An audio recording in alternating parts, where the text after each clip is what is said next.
Papakita ko lang muna yung ating regular shield. So ang topic natin yun is extra display. So ito yung regular shields muna. So hello guys, welcome back again sa aking channel. So habang may ginagawa tayo, kung makikita mo may barena at may makikita kayong itong mga open remarks ko.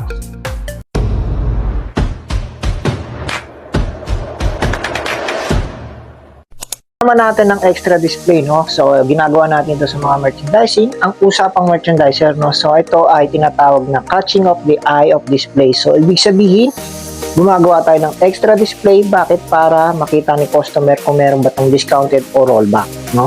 Bakit ba natin ito ginagawa?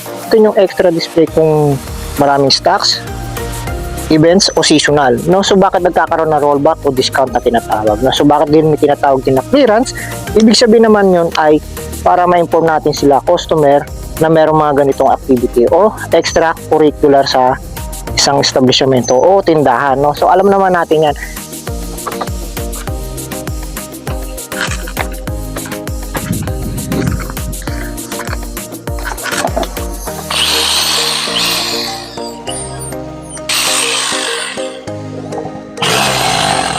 So ano ba yung mga 4x4 at 2x2 na yun na sinasabi ko at side panel na yun, no? So ito isa sa mga sample ng ating mga extra display o 4x4. So ito yung end cap, isa din yan sa mga end cap extra display katulad ng 4x4 na nakita mo kanina. Yan yun. So low price, ibig sabihin yan discounted, extra display, no? Pwede siyang maging extra display. Ito naman ang tinatawag na action alley pag may seasonal katulad yan sunscreen dahil kasi summer. So try natin to, alignment natin to, medyo malaki yung clearance niya, no? So yung clearance niya malaki. So yan, tanggal na, no? Kaganyan lang natin ang urong-urong lang yan. Yeah. Urong-urong. No? So natanggal naman natin yung kabila, so adjust lang natin ng konti, no? So para yung clearance hindi masyadong malaki. Yan, siguro tama na yan. So maganda nga yung ganyan para sa akin, no? So highlights lang naman natin tong video natin, no? So ang pinaka talaga topic natin is yung extra display. So ipapakita ko kung ano yung mga, no? So ano yung clearance.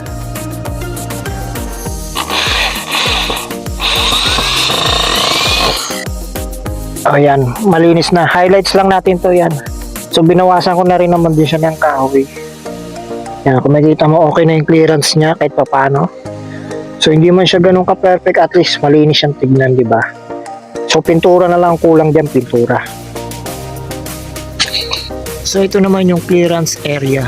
So ibig sabihin yan mga under below. Makikita mo yan, so ibig sabihin discounted, yung mga hindi gaanong mabili, dyan rin na pupunta. At yung tumatagal na items para mabenta lang, no? So under, below o clearance. So ito naman yung seasonal, kung makikita mo yan, no? Yan, kasi summer na, kaya ito ang tinatawag na seasonal yan. Diba? So at tinatawag na seasonal. Extra display, no? So balik tayo doon. So ano ba ibig sabihin ng extra display? I-define natin to. So ibig sabihin naman to, ito ay create eye catching of the eye. So ibig sabihin takaw tingin para sa mga customer, no? So alam mo magiging benefits niya. So syempre makakatipid. Yan, alam nila discounted kaya magkakaroon sila ng extra display, no? So alam yung mga rollback, clearance, and then alam naman natin yung mga bagay na yun pagka may mga buy one take one, lalo na dyan sa Pilipinas, di ba? So ano ba ang benefits na ito? Ang benefits na ito is mga hits, no? Ibig sabihin naka-discount ka na, nakatipid ka pa sa pera. Kaya ikaw, kung gusto mo makatipid. So ano ibig sabihin bakit nga pala ginagawa ng store, no? So ibig sabihin instrument, benefits, so dagdag sales.